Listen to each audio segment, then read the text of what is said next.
Maljene Paulos malifin yaadatum Kokan nagenye fansila dudadam Arraba kege mafana minjada Kokan dandenye fansila dudadam Isan nagenye mafana minjada Muda mungari dibata kulkullu Kokan wali galle akata jajillu Abotina mantime wali galam Jibbinu vimmalu Paulos wangelanu barsiseram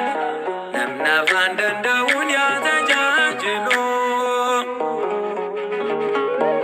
አንፈራም አንሰጋም ምን ያስጨንቀናል እግዚአብሔር ኃያል ነው ታሪክ ይቀይራል ከቶ አይሸበር አይፍራ ልባችሁ በእግዚአብሔር የጸና ይሁን እምነታችሁ